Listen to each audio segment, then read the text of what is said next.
All right, we got Fern, the kid who hacked America. This shit seems really interesting. Let's see. Let's see what it's about. Um, if the volume wants to play, this video should be interesting. Let's tap in. One of the world's most famous hackers, and one of the first. In many ways, his story shaped how we think of his kind. The media vilified him, the authorities hunted him, and they were all extremely scared of him. Mitnick's story is about the advent of modern IT, about a kid who always Can you guys hear the audio? Audio's good? wanted to be a magician. Most of all, it's Catch Me If You Can, but with computers.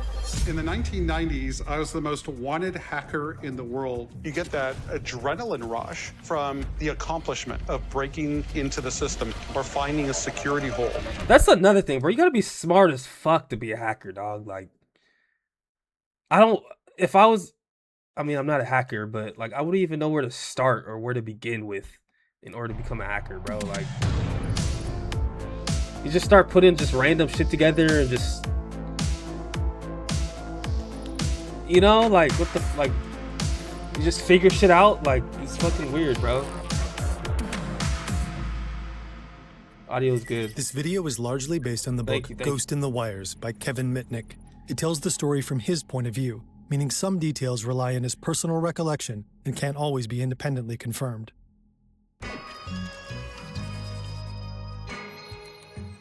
Young Kevin Mitnick loves watching magic tricks, but audiences fascinate him. Magic is about control. Magicians pull your attention where they want it, make you see what they want you to see. They take advantage of what you assume is true. At a magic show, people enjoy being fooled. Not so much in the real world, but it's equally easy, perhaps even easier than performing a magic trick when the audience knows there's a literal ace up that sleeve. One can use that, manipulate them, control them, make them do things they shouldn't, or spill secrets they should have kept to themselves. This is called social engineering, and soon, young Kevin gets really, really good at it. Hey, the animation on this is good. Hey, Fern is getting good with these animation videos. Like, this looked like it could be like like a movie. I don't know. You not only have to think about technology, you have to think about the people that use the technology, because it's usually easier to hack a human than it is to hack technology. It's easier to hack a human than it is to hack technology. That's a bar. I feel like that was a bar. It's easier to hack a human than it is to hack technology. It's summer break in Los Angeles in 1975. Like a breakdown. Kevin is 12 years old. He spends the whole day riding the bus. Each ride is 25 cents plus another 10 cents to transfer. A little weird. It adds up. So Kevin comes up with a plan. He notices drivers carrying booklets of blank tickets. When they sell a ticket, they punch it with a special tool. Kevin needs both. So he sits near the driver and spins a story about a school project.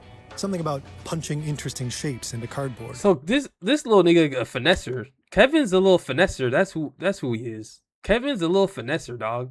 At 12 years old, already doing this? The driver ends up telling Kevin exactly where he bought the hole punch. Well, that was easy. Then he follows a driver to the bus depot. Many drivers throw their booklets away after their shift. Kevin checks the trash cans and finds tons of unused tickets. Now he can spend the whole day in the bus without paying a dime. Bro's a little Kevin finesser. is just getting started. In high school, he meets Steven. With one call to the phone company, Steven manages to get the unlisted number of Kevin's mom. Yes, hello? Kevin is blown away. He wants to know how this works. Soon he becomes part of a community of early phone hackers, so-called freakers. They manipulate telephone systems to make free calls and explore how the network works. Kevin's interested in the technical side, but the social part of freaking is what really intrigues him. Freaking. He wants to understand how phone companies work. Freaking. So he starts calling them, pretending to be a colleague. He asks about their departments, who has access to what, how employees handle requests. What he's really after is access to unlisted numbers, the ones omitted from the phone book for privacy. So why do they want, I mean, I'm probably positive too early, but I was going to ask, why do they want the unlisted numbers? One day, he manages to get on the phone with someone from the department responsible for omissions, the Non-Pub Bureau. Kevin pretends to be a certain Jake Roberts working for the telco company.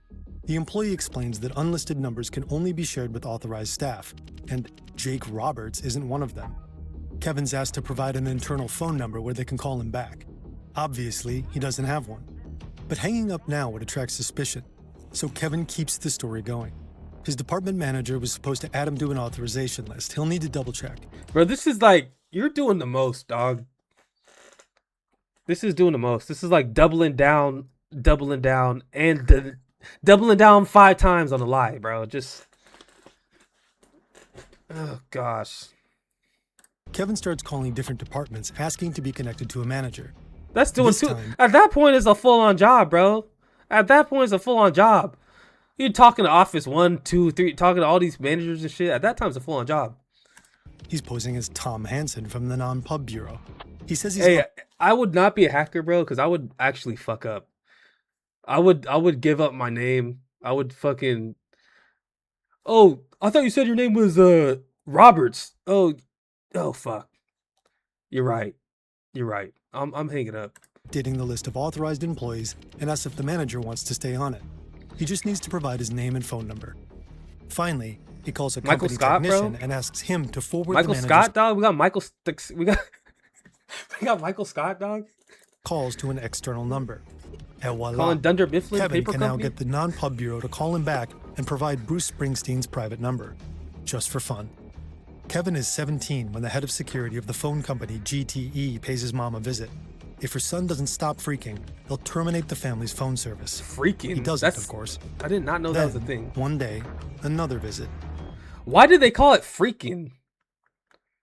They could have used any word. They call it freaking. That's kind of weird, dog. He's not thinking like he's a 12-year-old. He's thinking like a... This time, it's the FBI. Let's be real. He is pretty smart. Kevin is a little smart. They warn Kevin to stop messing with the phone company. Kevin is terrified, but at the same time, it's a thrill. Do they? As soon as the agent leaves, Kevin is back to freaking. Oh, nah, bro has a sickness. It's tripping. A few months second. later, Kevin meets up with some freaker and hacker friends at a pizza place. Bro, they could have used any name. They just had to pick. Freaker just sounds like a fucking like a Diddy party, bro. Like, I don't know. Like, I don't like that word. Cosmos, a massive database used by Pacific Telephone and other It's major just related to California like carriers. Diddy. That word is How just the related network to is Diddy. built I don't know and why. where the lines connect, making it easier to find weak spots and exploit the system. For freakers, this is the holy grail. The building housing Cosmos is just a few miles from the pizza place, so Kevin and 2 of his friends go check it out. Kevin takes the lead. He tells the guard he works there and wants to show his friends around. The guard buys it. They've analyzed Pacific Telephone operations for so long and called the department so many times, they know which room the Cosmos employees work in. It's room 108, and they manage to find it. Inside, they come across a folder with dial-up numbers for every Southern California wire center, along with manuals explaining how the entire system runs. It's a gold mine. They take the manuals with them. L security guard. L fucking security guard, bro. But their secret only lasts a few days. One of Kevin's friends can't keep quiet. He tells an old flame about the manuals they stole, and she rats them out to the phone company. Kevin gets arrested. He'll later describe how scared he is in that moment. At the time, he's still just 17, and as he's handcuffed, an officer supposedly yells at him, "We will teach you a lesson." Kevin is charged with burglary, grand theft, and conspiracy to commit computer fraud. Luckily, he's tried. That's how you go down, bro. Someone writing on you. The judge sends him to a juvenile correction center for a 90-day psychological evaluation, followed by a year of probation. All in all, he gets off pretty easy. I'm just trying to what is it like? Say when they get the logs, like that's what I'm trying to figure out. Like, why do they need those logs? Like, are they Are they trying to steal like money, or is it like they just like fucking with people's lives, or what? Chance to stop, dial things back, but it isn't long before he's caught in the act again. This time, Kevin and his hacker friend Lenny are caught in the computer lab at the University of Southern California. They were trying to steal the login credentials of all the students. Why though? Are they trying to like use people's identity to do shit? Like, pattern emerges. Probation, arrest, probation. Kevin knows that something has to change. Kevin, my boy, you are not the Kevin from fucking Home Alone, dog. Kevin's in his early 20s and trying to turn his hacker skills into an honest career. Of all places, he decides to apply for a job at a phone company. And not just any company. He lands a job as a programmer at GTE. At first, no one realizes who they've hired. Kevin thinks he's finally on track. A solid job, doing what he loves, a legitimate paycheck. But then he's asked to fill out a security form. After just 9 days, he's fired. They say his resume is inaccurate. His past is catching up with him. And it's easy to see why. It's the 80s and fear of hackers is on the rise. In 1983, the thriller War Games hits theaters. It's about a high school hacker who accidentally breaks into a military supercomputer, nearly triggering World War III. Shall we play a game? Damn. How about global thermonuclear war? A wave of hacker They better hysteria not make it followed. that fucking easy. They better not make it that fucking easy, dog. For if that shit actually happened in real life. It's like peeking at someone's private windows but with a computer. Headlines ask, how real is the horror of war games? After watching the movie, President Reagan reportedly orders his advisors to look into whether any of it could actually become reality. At this point, computers are still a mystery to most Americans. People who can hack into them don't have a defined image. War Games changes that. It puts hackers in the spotlight, War Games. casting them as dangerous, unpredictable, and even catastrophic to society. Kevin doesn't see himself as any of those things. Over the next few years, he drifts through boring jobs by day, but by night, he hacks. Together with Lenny, he's targeting a very specific company. Nigga, you still It's their trusting big- Lenny, bro? Isn't Lenny the nigga that just ratted you out, my nigga?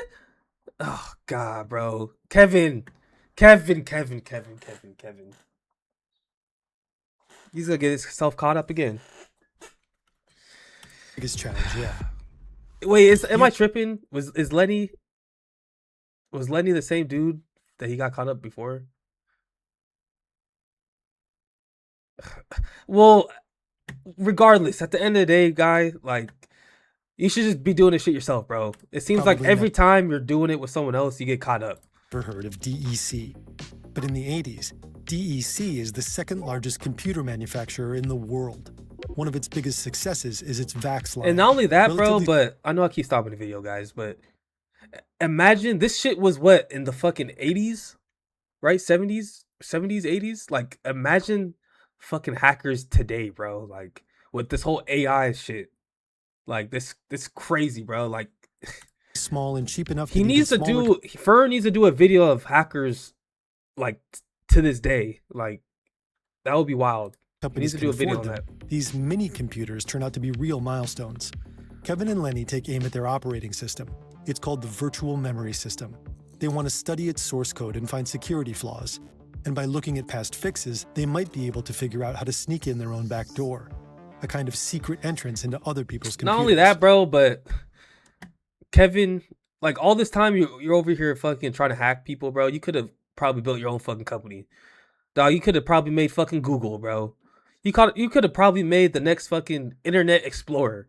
But you over here wasting your bullshit ass time fucking doing this shit, bro. Like, you could have been like the next Steve Jobs. But of course, they don't have access to the VMS source code. It's well guarded.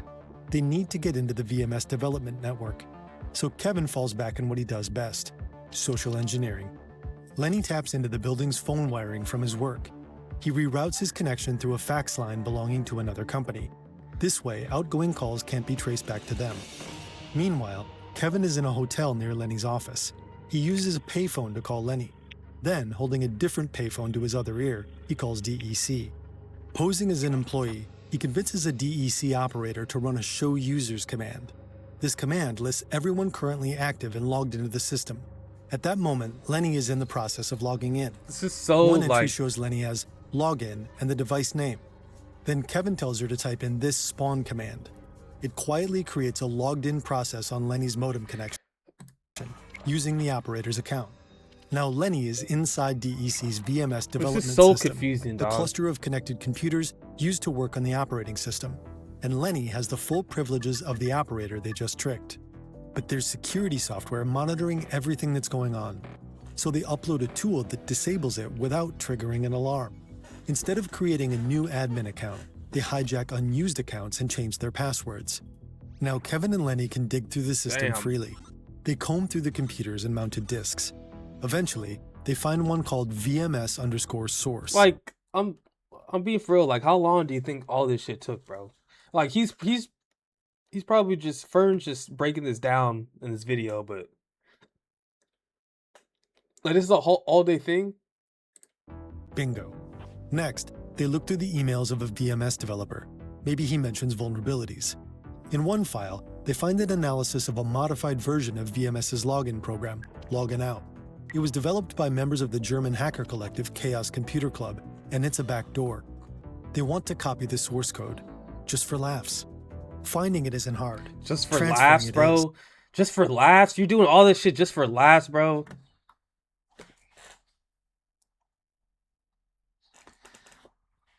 There has to be some type of actual motive behind hacking, bro. There has to. I know people have to do it. I mean, but no, those are scammers, right? The scammers do it for money. The source Hacking code is is like massive, so they compress and encrypt it. like If anyone freakers. I comes never across knew it, it'll look like that was garbage. a fucking thing. Next, they want to smuggle the code out of DEC's network. They look for systems in the network that connect to ARPANET, a military and academic network that will later become the internet. They use it to move the code piece by ARPANET. piece. But soon, they encounter another challenge. Storing the code in one place creates a huge risk of being detected, so they search for places where they can hide copies. One is a NASA lab. Using their backdoor, they get into the Jet Propulsion Laboratory's systems. Who's the better hacker? They both work at companies using VMS. Whoever manages to break into the other's company's VMS system wins. The prize is always $150, a dinner at a fancy Beverly Hills restaurant. And Kevin often wins. Lenny doesn't pay his debt. Kevin comes up with an idea. He calls the company where Lenny works and impersonates an agent in the IRS's wage garnishment division. He claims to have a garnishment order and says that Lenny's payment should be withheld. When Lenny finds out about the prank, he doesn't find it funny at all. He's furious and he confesses to his boss about Kevin and the DEC See, hack. I two of them I called knew DEC. it, bro. I fucking knew it. Lenny's gonna fucking rat out Kevin again, and Kevin's gonna get caught up. Security. You can't be trusting people. If you're gonna be a hacker, bro, you can't trust anyone. Eventually, the FBI is informed. Oh A my few days gosh, later, bro. Lenny lures Kevin to a parking garage. When Kevin gets out of his car, FBI agents flood in and arrest him. As agents led him away, Kevin reportedly turned to Lenny and asked him, "Why did you do this to me?" Lenny answered, "Because you're a menace to society." Lenny, your dumbass was right next to him the whole time.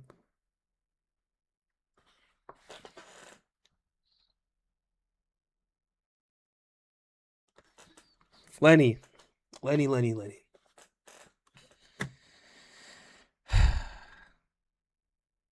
Let's just play the video. Prosecutors hit Kevin with a long list of charges. The DEC hack, So Lenny just got out of it? Lenny got out of it? Lenny didn't have to... stealing data from the NSA, breaking into police databases to erase their records of him, even spreading false information about a bank as revenge for not being hired. The DEC claims his fun little adventure has cost the company about $4 million. Kevin says he had nothing to do with most of these hacks. He thinks they're rehashes of rumors about him, anything to make him look dangerous. But the prosecutors go even further. They tell the judge that Kevin is capable of accessing America's air defense systems with a phone call and initiating a nuclear holocaust. The So I fuck? started laughing in federal court because that's nothing. I never heard something so stupid in my life. And the judge actually agreed. Is this with Kevin? E-speakers, Kevin Honig, interview with the real hacker Kevin. the government. It's the late 80s now, a few years after war No, that's games. not Kevin. Most people still don't really understand what hackers can and can't do. Computers in general are still met with suspicion since few people have one. Fear of nuclear war is in the air. Take cover at once when you hear the attack sound. So the authorities play it safe. Kevin is kept in solitary confinement while awaiting trial. He's denied access to a phone, and he spends most of his time alone. Bro, they're acting Time like... magazine writes, They're acting like... Bro... They're really acting like bro fucking killed people, bro. This nigga didn't kill... Alright, Kevin didn't kill anyone. But I get it, bro's a hacker, but they're acting like bro's like fucking Bane from Batman, bro, locking this dude up. So the authorities play it safe. Look at it. Kevin is kept in solitary confinement while awaiting trial. He's denied access to a phone, and he spends most of his time alone. Time magazine writes that a phone in Mitnick's hands is like giving a gun to a hitman. Really? The LA Times labels him a dark side hacker. The article also quotes Lenny. He calls Mitnick an electronic terrorist and claims he can ruin Laughing someone's Coffin life official. just using his fingers. Appreciate you tuning into the One chat, investigator dog. suggests Mitnick's computer might be an umbilical cord to his soul. Yeah, hit that follow button, bro. Follow me on Twitch. Send me that link. Let's see what's up. We'll add it on to the next the list after we watch this. To address his addiction to hacking. By the early 90s, That's not that bad, bro. A year. That's not that bad. And he's serious about changing his life. Under the terms of his supervised release, he's forbidden from contacting other hackers. Finding a job proves almost impossible. Every time he gets an offer, his probation officer has to contact the employer. That outs him, and he stays unemployed. Without hacking, there's zero thrill in Kevin's life. He doesn't feel intellectually challenged. He'll later write in his book, "There was no sunshine in my life." I was so Coffin, passionate with appreciate hacking. you, dog. It came Appreciate you, bro. Thank you. Hines rattles off hacks he's pulled and well-known hackers he's worked with. Kevin is impressed and wants to hear more, but he has to be careful. He's on probation. Talking to Hines could get him into serious trouble. So Kevin decides to bring in his friend Lewis. He becomes the front man, Bro. doing most of the talking with Hines. If it's one thing, bro. If it's one thing, Kevin is actually a dumbass. Kevin is always bringing in another fucking person. And guess what? Each time he's been going to prison, it's because of this other person he always brings in to help. On a phone call, Hines mentions He might be a smart hacker, but he's just a horrible decision maker. testing system called SAS, used by the telco giant Pacific Bell. It can be used to monitor phone lines. In other words, to listen in. Kevin's never heard of it before, but he's instantly hooked. He wants access. Kevin does what he does best and manages to get in. Now he and Lewis can spy on almost any private conversation within Pacific Bell. Hines is a strange guy. His calls go through a middleman. Hines is hesitant about giving out his own phone number, and he doesn't appear to have a job, yet he's always talking about hanging out at expensive clubs. To prove it, Lewis pulls out a floppy disk and inserts it into Eric's laptop. Hines is stunned. He warns them to stay away from SAS or they'll get caught. Kevin is suspicious of Hines, but it's clear he knows a lot about hacking, and he seems to have a master key giving him access to every phone company's central office. Despite his suspicions, Kevin decides to stay in touch with Hines. The contact is just too valuable. Maybe they could trade information at some point. At this point, Kevin has crossed several lines. Again, he's violated the terms of his supervised release.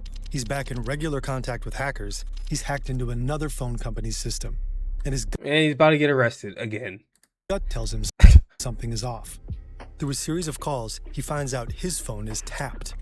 Hines has been calling the FBI. Kevin. Who is Eric Hines? An informant? An FBI agent? It doesn't matter. He's undercover. Whoever it is, they're on to Kevin. And if they catch him, he's going back to prison. Bro, Kevin starts listening in. The on jig is Hines' up, calls. dog. You're going back to prison for the third time.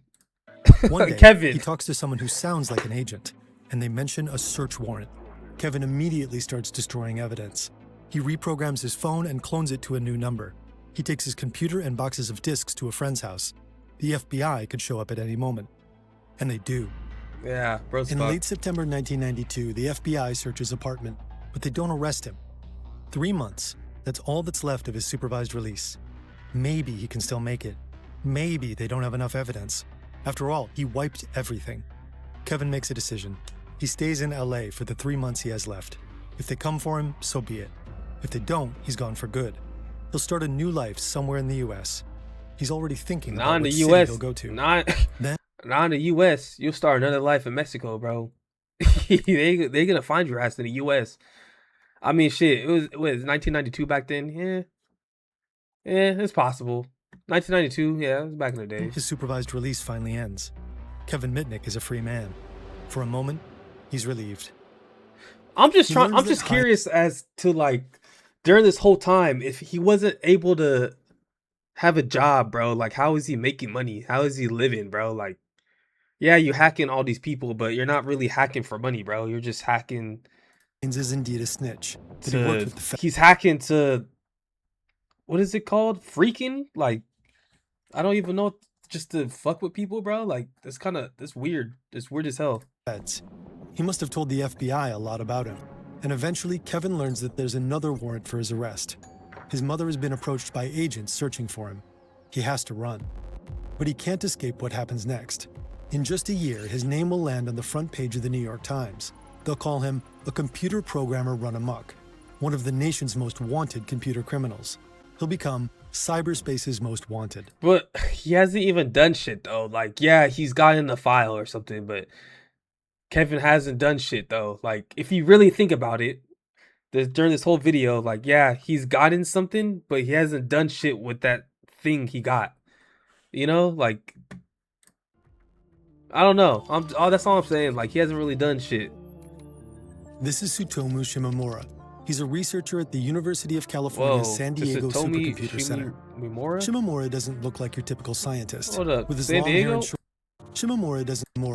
He's a researcher at the University of California's San Diego Supercomputer UCSD, Center. huh? Shimomura doesn't look like your typical scientist. With his long hair and shorts, he's a cross between computer nerd and surfer dude. His main focus is the physics of computing, but more and more, he's being pulled into cybersecurity. Before going to bed, he realizes he hasn't checked his voicemails in a while. He isn't prepared for the message he receives. Damn, that was a thing back in the day. My technique is the best. My boss is the best. Damn you, I know artist technique. I know send mail technique. And my style is much better. Don't you know who I am? Me and my friends will kill you. Hey, boss, your kung fu is really good. That's right. My style is the best. At first, what the hell? If I heard that creepy ass message, bro, what the fuck? Shimomura thinks this must be a prank call, but two words stick out to him: artist and send mail. They're basic system tools used to move files around and send emails. But hackers also use both to exploit well-known vulnerabilities in Unix systems. Whoever left the message must know a lot about computer security. Maybe this has something to do with a very recent hack. Just a few days ago, someone broke into Shimomura's personal network. Your security technique will be defeated. Your technique is no good.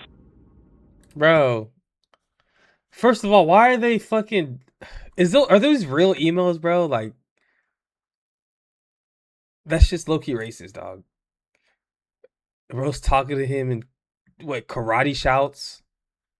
And then talking to him fucking... fixing them. A few days after the first voice message, Shimomura gets another one.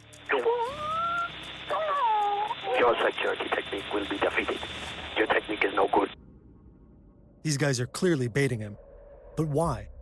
He's been looking into records of the recent attack. Trying to reconstruct it, he realized just how much of his data was stolen. Tens of thousands of emails, personal files, and source code for programs he's written.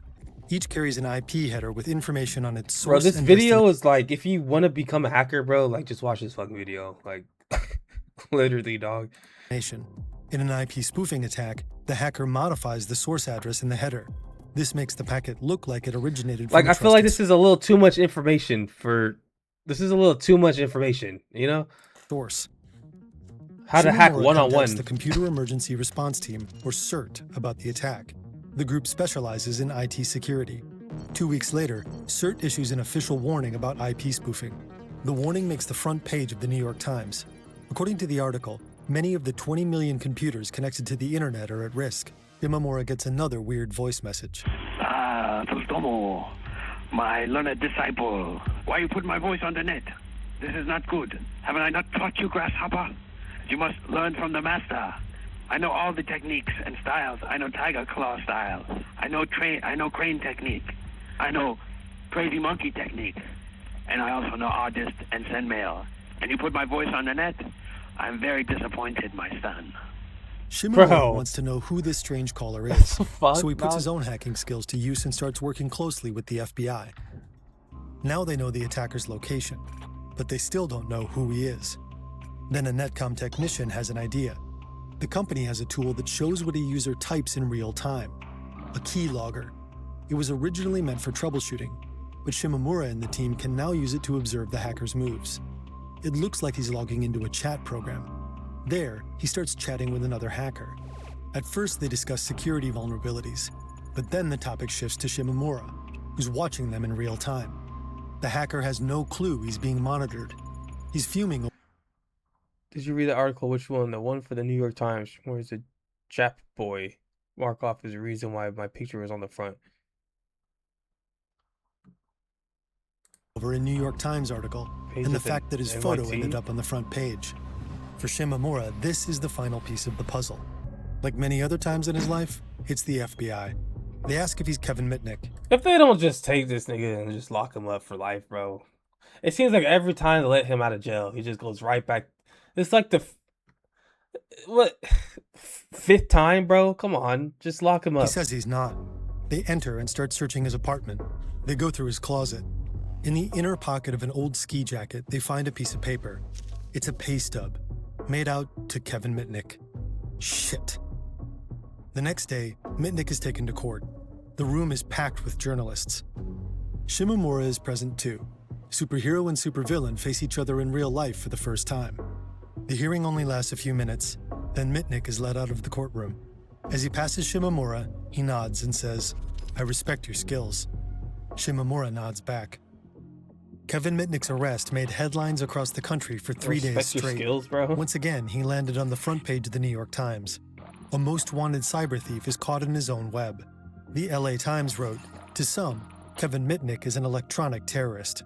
His trial takes place in North Carolina, but California wants to prosecute him too. So he makes a deal. He pleads guilty to a single charge. The other charges in North Carolina are dropped and he's transferred back to his home state. They can In do September that? 1996, he's charged on 25 counts.